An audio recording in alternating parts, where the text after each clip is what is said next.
Jadi kerikil kalau bisa meresapkan, ya itu juga KDH sebetulnya. Tapi jauhnya jangan dicor. Ya. Banyak yang salah kaprah di...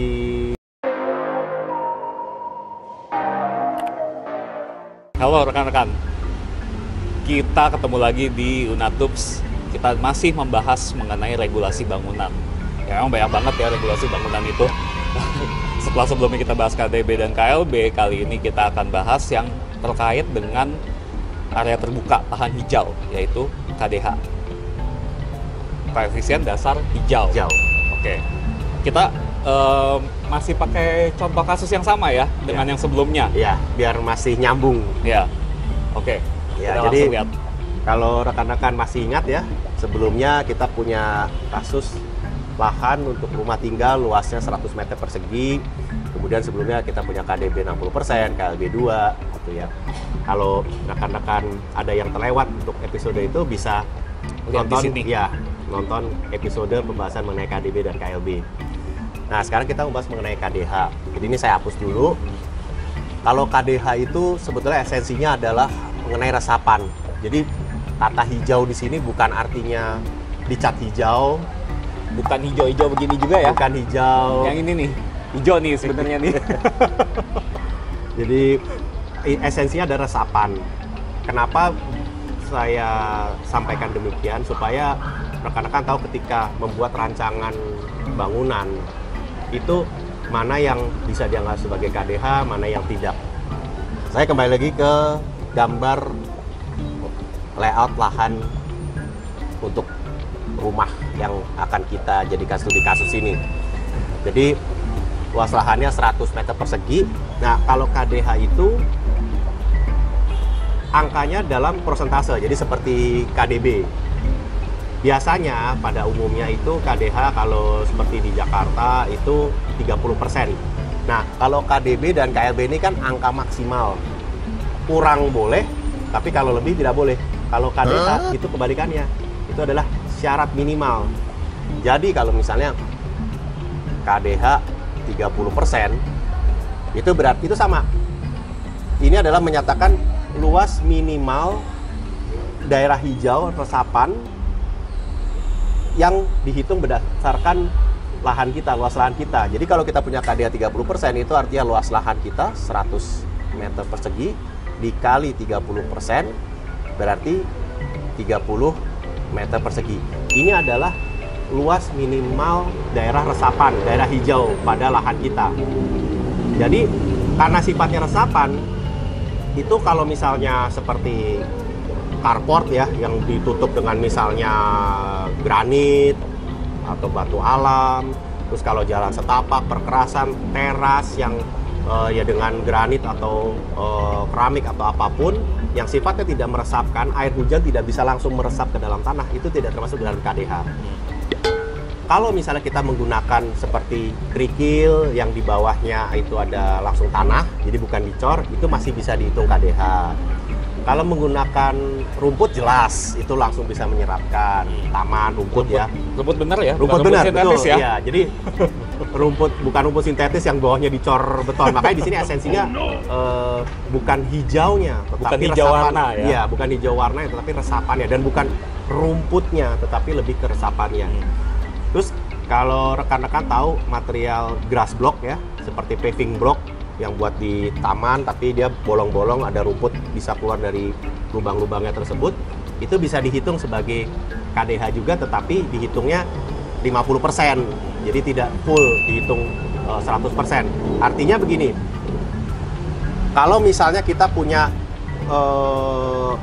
misalnya carport kita misalnya biasakan 3 kali 6 lah misalnya ya, 18, anggaplah 20 meter persegi. 20 meter persegi itu kalau misalnya dia rumput kan dia langsung dihitung KDH ya, 20 meter persegi KDH. Nah, tapi kalau dia menggunakan grass block, dia hanya dihitung setengahnya. Jadi dia hanya menyumbangkan 10 meter persegi terhadap perhitungan KDH kita. Seperti itu. Nah, ini sekarang juga dengan perkembangan teknologi sebenarnya sudah ada juga material seperti aspal ya, yang dia bisa menyerap air hujan juga gitu. Tapi itu karena sifat material tersebut masih baru, memang dalam perhitungan peraturan bangunan memang belum seluruhnya diakomodir. Jadi kita masih menggunakan sistem yang konvensional ya rumput, tadi kerikil, paling grass block gitu. Ya, selain karena perkembangan material sangat pesat. Iya, gitu. Tapi secara resapan sebetulnya sudah ada teknologi yang kelihatannya seperti beton, seperti aspal, tapi dia bisa meresapkan, gitu. Jadi sebagai gambaran simulasi, kalau kita punya tadi ya, ini tanah kita 100 meter persegi, kemudian bangunan kita ini anggaplah tadi 60 meter persegi ya. Nah, berarti kita kan harus membuat daerah hijau resapan itu minimal 30 meter persegi. Ya udah, dia misalnya ada misalnya di sini ada taman gitu ya, taman. Nah, misalnya di samping sini ada taman gitu. Misalnya di sini mau jadi apa, materialnya misalnya beda gitu ya, perkerasan. Terus misalnya di bagian depan sini juga ada taman misalnya. Nah, pokoknya yang saya arsir seperti apa, lingkaran-lingkaran ini kita anggap taman gitu ya, rumput.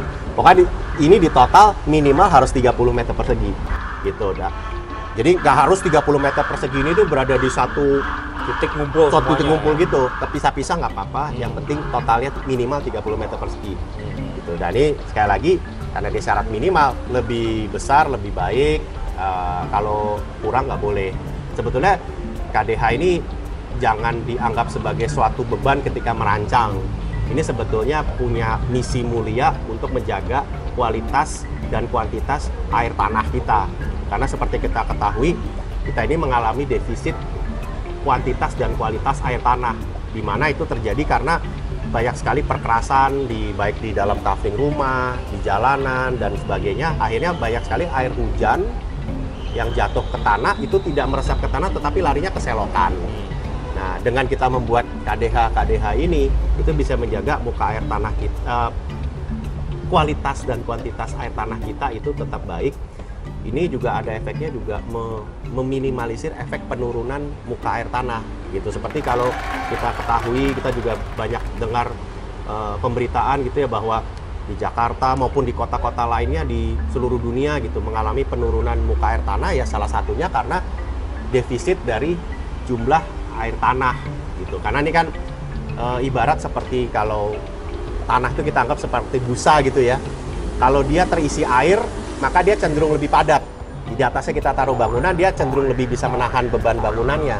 Ketika airnya itu kesedot, kan kempes, akan lebih mudah turun. Nah, itu larinya ya munculnya banjir ya, karena bahkan sampai permukaan air tanah itu dikatakan sampai di bawah muka air laut ya, ada muncul banjir rob dan lain sebagainya. Jadi ya kita sebagai pemilik bangunan, sebagai arsitek, mulai dari hal-hal yang ya katakanlah simple, sederhana seperti ini, tetapi kalau kita secara kolektif seluruh kafling melakukan hal seperti ini, efeknya pada lingkungan, pada dunia, pada bumi ini sebetulnya akan sangat signifikan. Yang mana tuh efeknya juga buat kita juga kan, ya, untuk keuntungannya gitu. Untung ruginya tuh balik lagi akan kita yang akan merasakan dampaknya. Ya, lagi pula ini juga dianggap sebagai peluang bagaimana kita menciptakan ruang yang lebih baik kan, melalui ruang terbuka hijau ini. Bukan ruang terbuka hijau bukan berarti harus dikosongin aja kan, kita bisa desain landscape-nya seperti apa. Ya itulah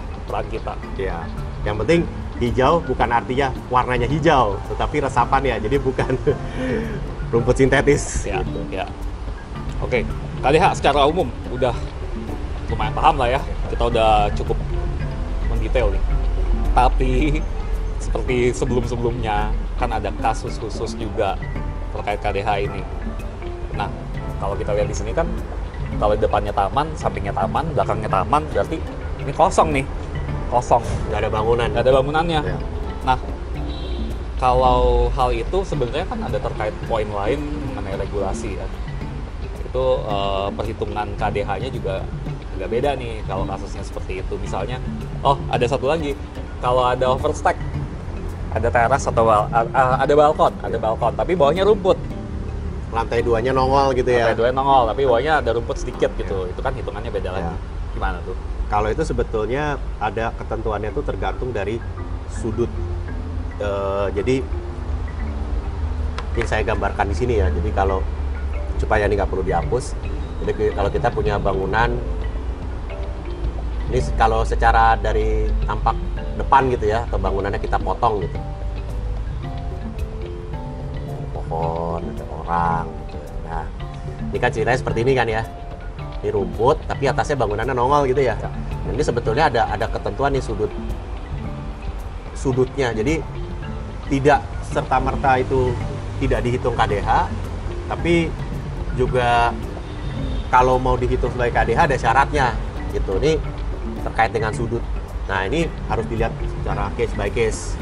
Ini terkait dengan tingginya, lebarnya, lebar menggantungnya ini berapa, atau tonjolan di atasnya berapa, seperti itu. Itu ada ketentuannya. Dan itu jarak ini pasti ada hubungannya dengan bangunan di sebelahnya juga ya, sedikit banyak. Iya. Ini istilahnya jarak bebas bangunan ya. Iya. Jarak bebas yang kosong itu seberapa jauhnya. Iya. Itu bakal panjang lagi kalau Iya. kita bahas. Nanti kita simpan aja lah buat nanti berikutnya Iya. lagi. Sama sebenarnya juga ada satu kasus menarik juga. Ini kebetulan kan gambar saya nih kesannya taman sampingnya ini besar gitu ya. Bagaimana kalau taman sampingnya itu cuma 50 cm gitu ya, misalnya cuma segini gitu. Dia rumput, resapan, tapi hanya sekian gitu. Kalau di sini mungkin katakanlah berapa, mungkin 3 meter gitu. Katakan cuma segini, cuma 50 cm. Itu bagaimana kasusnya? Ya sebetulnya kalau secara angka ya bisa dihitung secara bisa dianggap sebagai KDH, tetapi secara efektivitas fungsinya sebenarnya mungkin kurang efektif karena dengan celah, apalagi kalau misalnya nih yang sebelah sini saya hapus deh. Jadi ini tanah tetangga ya, ini batas pagar tetangga di sini. Ini kita cuma punya jarak setengah meter gitu misalnya. Ya faktor yang mempengaruhi air hujan bisa jatuh ke sini kan, apalagi kalau hujan angin gitu ya, miring ya, gitu.